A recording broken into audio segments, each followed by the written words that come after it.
दोस्तों, हनुमान जी को हम बहुत से नामों से जानते हैं।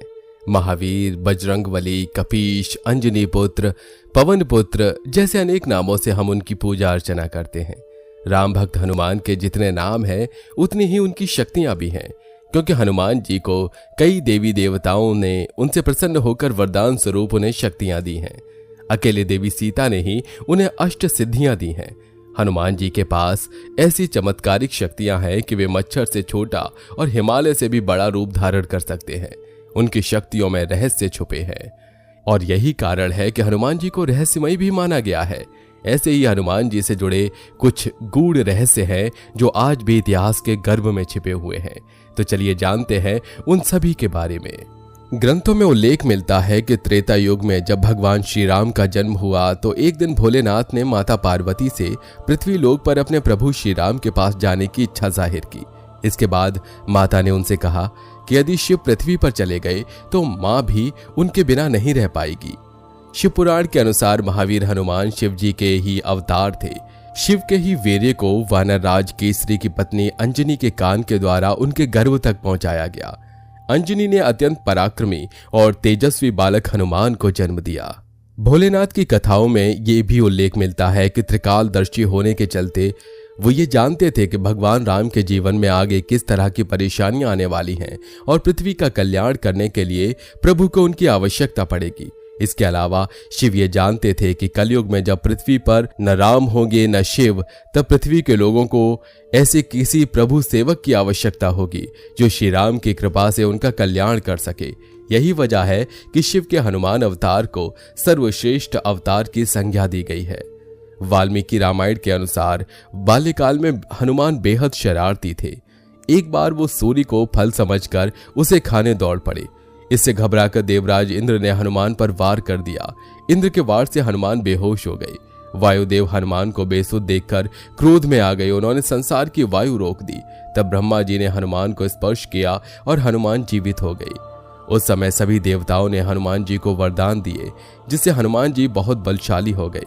सूर्यदेव ने उन्हें एक प्रभावशाली व्यक्तित्व का स्वामी बनाया। सूर्यदेव ने उन्हें अपने तेज का 100वां हिस्सा दिया और साथ ही पवन पुत्र को 9 विद्याओं का ज्ञान भी दिया। यमराज ने हनुमान को यह वरदान दिया कि हनुमान जी कभी भी यम के प्रकोप का शिकार नहीं होंगे और अकाल मृत्यु नहीं मरेंगे। महादेव शंकर ने बजरंगबली को वरदान दिया कि किसी भी अस्त्र से उनकी मृत्यु नहीं हो सकती। बेसुध अवस्था से मुक्त करने वाले ब्रह्मा जी ने भी हनुमान को धर्मात्मा और परम ज्ञानी होने का वरदान दिया। साथ ही ब्रह्मा जी ने उन्हें यह भी वरदान दिया कि हनुमान जी अपनी इच्छानुसार कोई भी वेश धारण कर लेंगे। वाल्मीकि रामायण के अनुसार लंका में बहुत ढूंढने के बाद भी जब माता सीता का पता नहीं चला तो हनुमान जी उन्हें मृत समझ बैठे। लेकिन फिर उन्हें भगवान श्री राम का स्मरण हुआ और उन्होंने दोबारा पूरी शक्ति से सीता जी की खोज प्रारंभ कर दी। इसके बाद वो माता सीता से अशोक वाटिका में मिलते हैं। उस समय ही माता सीता ने हनुमान को अमरता का वरदान दिया था। हनुमान चालीसा में एक स्थान पर अष्ट सिद्धि नवनिधि के दाता असबर दीन जानकी माता इस चौपाई का जिक्र किया गया है।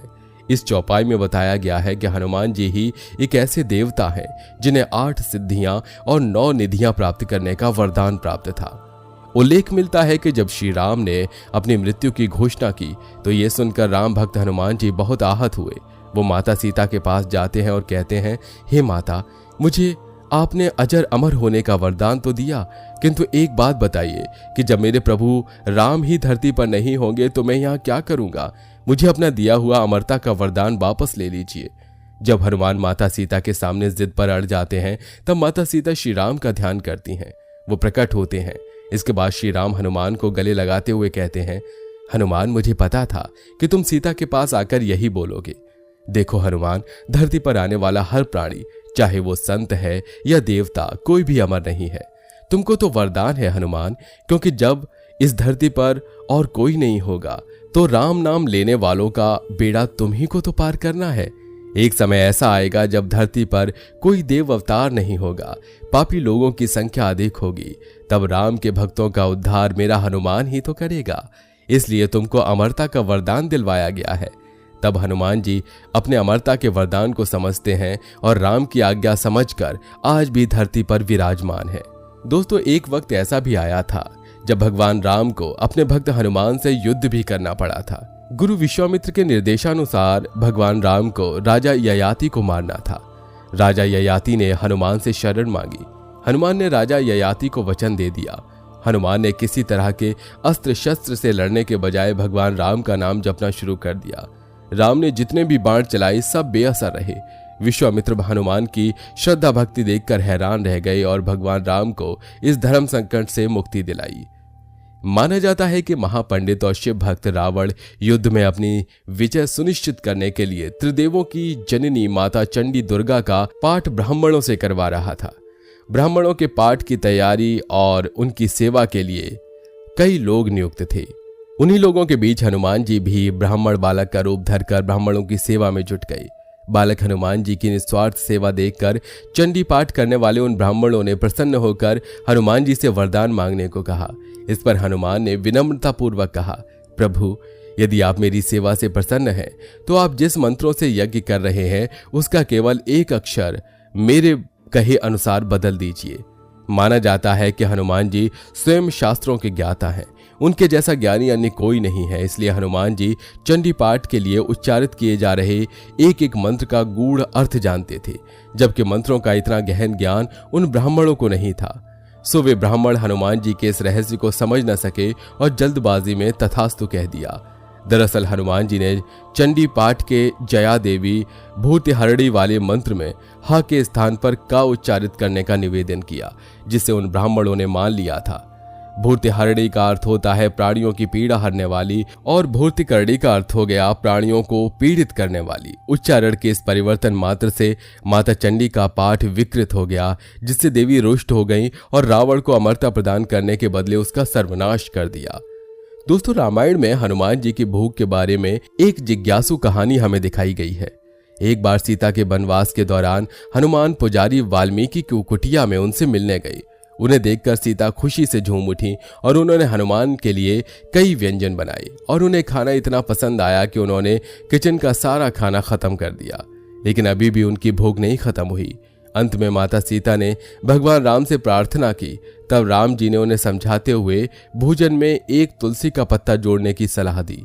चूंकि तुलसी भगवान राम को अर्पित की जाती है और हनुमान राम के प्रबल अनुयायी है, तो इस तरह से हनुमान जी की भूख शांत हुई।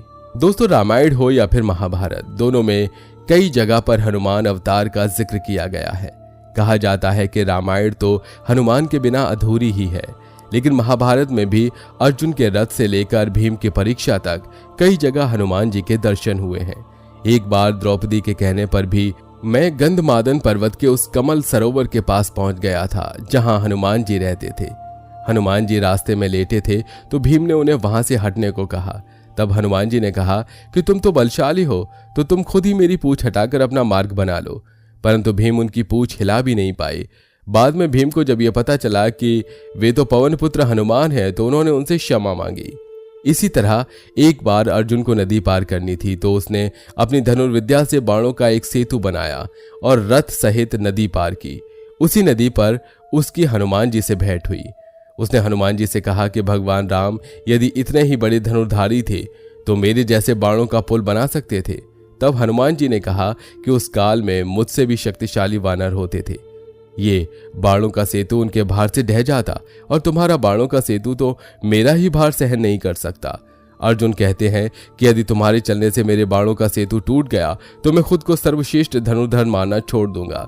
तब हनुमान जी उस सेतु पर अपना एक ही पग रखते हैं कि तभी सेतु टूट जाता है।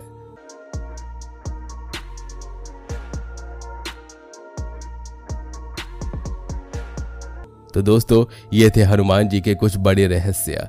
अगर आप भी भगवान जी के सच्चे भक्त हैं तो कमेंट बॉक्स में जय श्री राम जरूर लिखिए और वीडियो पसंद आई हो तो लाइक करिए, शेयर करिए, चैनल को सब्सक्राइब करके बेल आइकन को प्रेस करना बिल्कुल मत भूलिए।